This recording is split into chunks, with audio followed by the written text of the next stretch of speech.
Thank you very much for being here, and big thanks also for all of you helping us there in Iraq, Iraqi Christian in need, and aid to the church in need, and so many benefactors around the world. I think enough of politics, because one of the issues that we have to say with sorrow that Christians in Iraq have lost, or they have come to an absolute conviction that this country, Iraq, is not theirs. And whatever they do, they would still find no place among others. Their love and loyalty for their country has proved to be failed. So has their effective participation in this construction, their creative potentials, concerns, law-abiding nature, loyalty in work at a time when they see others fighting on the country's wealth and resources. All of this, when they saw it, they see that they were somehow strangers to this country. Your loyalty to homeland has become meaningless.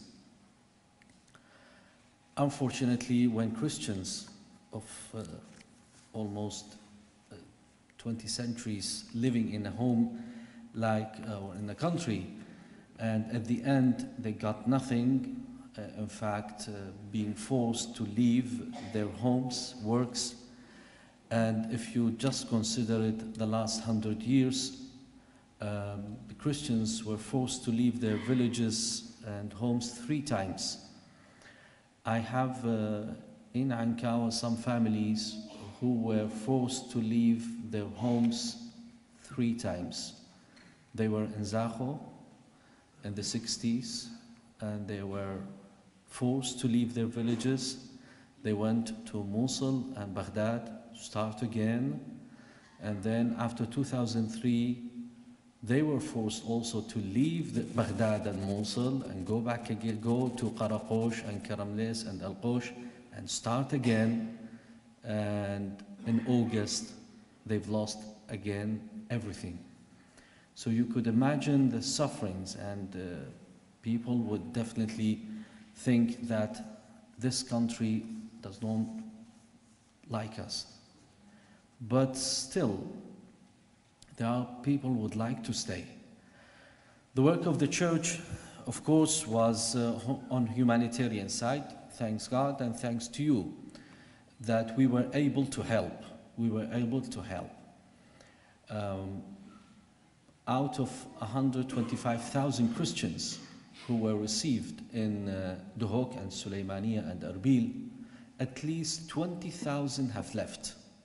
20,000 of this have left and still are leaving to Turkey, Lebanon, Jordan, and some of them took a very risky road of getting a visa, buying a visa, and being victims, or their fate would be decided by smugglers. And definitely, you know, this is a very risky road. If you offer a visa today to the Iraqi Christians, they would leave. Definitely they would leave, all of them. But of course, I would be the last one just to finish up and close the churches, and that's it. But the problem is that most of them would leave with tears. We don't like to leave. And the Iraqi community here also, nobody wanted to leave Iraq, that's for sure. But circumstances, persecutions during the hard years have forced Christians to take this difficult decision. All of us, we love Iraq. All of us, we love Iraq, but the problem is that Iraq do not love us. But we will stay. With your help, as a church, we set from the beginning the goal or the criteria of help would be to help those who would like to stay. We are not going to force anyone to stay. We are, as a church, not making any steps toward preventing anyone from leaving, because it's his personal decision, and we understand why he takes this difficult decision. None of us as a church leaders have tried to ask governments, stop giving visas. This is not the way we deal with our people. We love our people, and we know how much sufferings they went through, but we would like to help our people who would like to stay to survive, hoping that this crisis will end soon, knowing it will be very, very difficult, because the best scenario we pray for is that Daesh will withdraw from all of these villages, which is not going to happen. The worst scenario is that if any fight starts in our Christian villages to liberate these villages, most probably we are going to face a destroyed villages completely by the act of war. And if the liberation will start in Mosul, this would mean most of the Arabs of Mosul will take refuge in our Christian villages, and this would make the life more difficult. Having these scenarios in mind, and with the stories that comes from these villages of looting and taking all of the properties, our people in Erbil and in Duhok still wants very much to go back and rebuild their villages again. Our help was also aiming towards helping family with dignity. We tried hard not to give aid and take their dignity. So the criteria or the goal in which we work is to help with dignity. We don't like to see our families turning to be beggars. That's not the respect and dignity we would like to really treat our people. That's why we, from the beginning, as a church and as bishops, we have set criteria for certain projects in which we could respect our families, because we know that our families are hard-working people, really. And once they settle, they immediately go and look for jobs, and that's what happened. In the beginning, around 26 centers were created. During the night, when the people start coming to the churches, which was the first place they went, we've opened all the classrooms, halls, and the church building itself, the gardens, of all the parishes which we have in Ankawa, and also in Duhok and Zaho, everywhere. And people came in, and then we start opening public schools, some unfinished buildings. So we've had within 48 hours some 26 refugee centers with over 5,600 families. Another 6,000 families went immediately and rented houses because they were able at that point to really put some money together and have 2-3 families to rent a house. Since September, Bishop Emil Nona, the Chaldean Archbishop of Mosul, started a new program of renting houses in the housing complex in around Erbil, where would be a possibility, it's newly built houses, would be the possibility of 3 to 4 families to be moved from these centers and be in one house. And as you know, most of the Oriental families have a big number. A father with 2 married, 3 married sons, they would share a house. And really it's a very successful program because it gives the dignity to the family. Because most of them were sharing a hall or were in the garden. So now we have some 523 houses rented by the church, which reduced the number of this refugee centers from 26 to 9 centers only. And hopefully, if we get enough help, we would be able to even close these centers. Also, with the help of Iraqi Christian in Need, Aid to the Church in Need, Niserior, Lovodorian, Caritas Iraq, Aid to the Church in Need in Poland, we were able to install 487 caravans for families who refused to go to houses.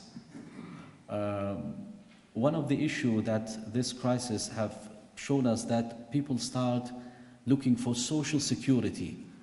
They cannot trust going outside a Christian village. So we were offering a house to families and they refused to go. They said, no, it's better to stay in a tent in Ankawa, a Christian city, better than leaving Ankawa. They were afraid of, well, something would happen. But there was an alternative. These caravans, which is inside Ankawa, were one of the possibilities for these families. And you saw maybe the shrine of Mar Iliya. We started changing all the tents now to caravans. So by the end of this month, we will not have any family in a tent. We have 12 tents in the middle of Ankawa, but we have a paper from the families who are in these tents. They've said, I acknowledge that the church has offered to me a house and a caravan, and I would like to stay in tents because it's being in the Christian community for them now. It's more important. It's the fear which we cannot ignore. We have also worked with so many volunteers, priests and sisters also, to be with the people. We've created 3 new parishes for the Syrian Catholic Church because, as you may know, Karakosh is one of the biggest Christian centers, mainly from Syrian Catholic Church. So these houses, 523 houses, have been offered to 1,400 Syrian Catholic families, and also the caravans. But the way we've done it is to create parishes where would be a possibility for the committee of the bishops also to assign a priest and sisters among these families, so to be with them and offer all the pastoral and spiritual help which they do need. Our work also is continuing. Hopefully we will work with Caritas Iraq to continue the work, because we are somehow focusing on programs that would be of help, because most of the families who have been helped with houses started immediately looking for jobs, and that was a good sign. That was a good sign that there are people who would take responsibility concerning their, electricity, water, all of these basic needs, and it gets the family back again to a more decent and dignified way. The United Nations, WFP, and World Vision is continuing their support concerning the food program, and the World Vision also have provided each person with 25 Iraqi dinars. That's $20 per month per person. And we expect that this program would continue until the end of March. But as a church also, we've already from now prepared ourselves. If anything would happen, at least the church would be available to give the food during the month of May and June.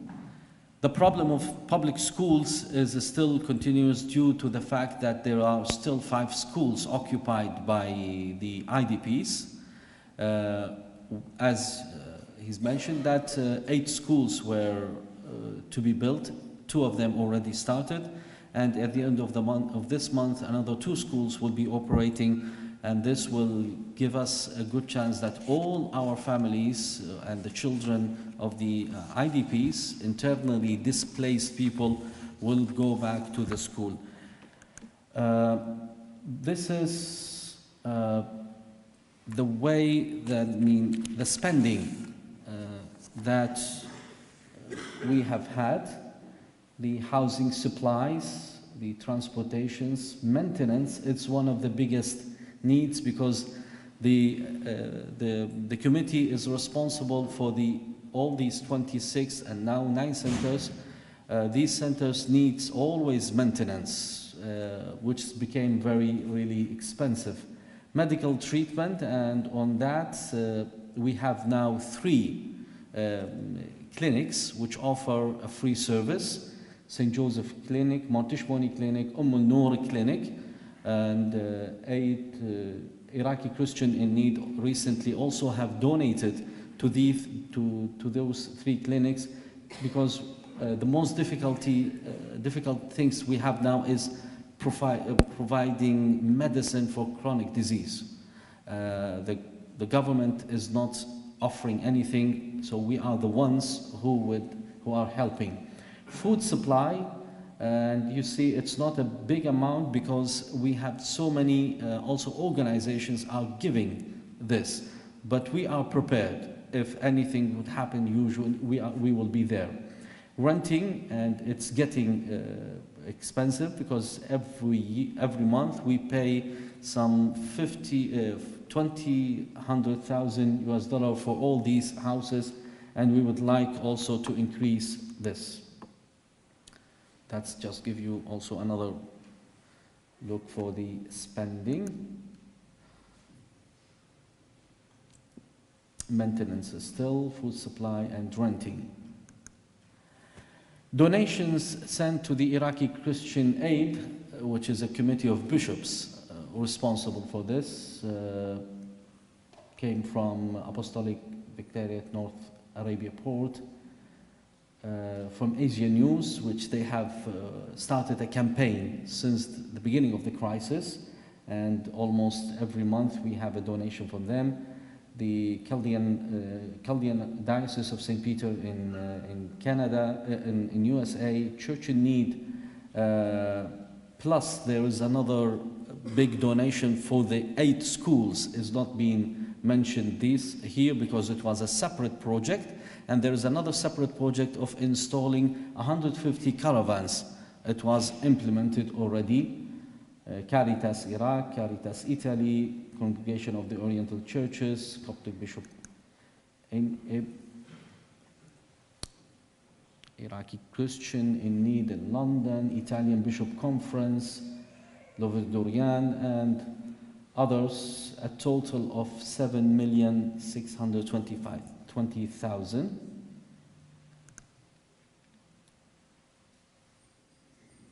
Here we have the Church in Need.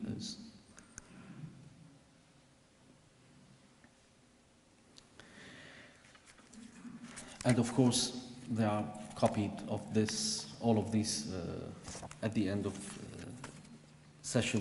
You could take it with you. So, at the end, we always say thank you. Thank you for your help. Thank you for your prayers. And be sure that we will be there to help all of the Christians who would like to stay. And we rely on your prayers, on your help, especially on your voice. Your voice is should be very powerful, that we should not allow this to happen, that Iraq would lose another vital community, Christians. We've already lost a lot of them.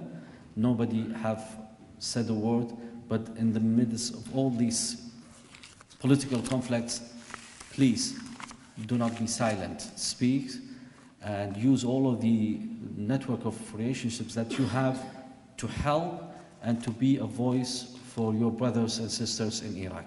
Thank you.